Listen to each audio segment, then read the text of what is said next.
এ দেখো, দেখেছো কি মিষ্টির সাইজটা ছোট হয়ে গেছে? এই মিষ্টিটা এটা হ্যাঁ, তুমি দেখে নিবা না মিষ্টি এত ছোট। টাকা দে কি আবার টাকা দিয়ে মিষ্টি কিনবো? ছোট ছোট মিষ্টি খাবো? আমার বাপের দোকান। আমার বাপের দোকান, ওগুলো কি আমার দেখে লাভ আছে?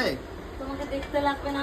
কোন কোটার মধ্যে যে কি ঢুকাচ্ছ, কি যে পচে খাওয়া, সেটাই চিন্তা করছি। যার জন্য তো ফ্রিজ কিনলাম। হ্যাঁ, এখন এখন ফ্রিজ কিনে এখন পচা পচা জিনিস খাওয়া হবে। এটা কি টক দই? বাহ, এটা একটা ভালো জিনিস নিয়েছো গরমের মধ্যে। ওটা টক তুমি দই। খাও যে, সেই জন্য এটা ভালো জিনিস ও নিয়েছো। আমি কেবলই তো বললে আমি খাবো না। এটা আবার কেমন কথা? আমি তুমি আমার সঙ্গে লাগছো কিসের জন্য আমাকে বলো তো? আমার কথা হচ্ছে, তুমি এত যদি বাজার করো, প্রত্যেক দিন যদি বাজারে যাও, এটা কি আছে? এবার ফকাস করে উঠছে কেন? কড়াই আছে, মুখে ধো ধো ধো। উমা।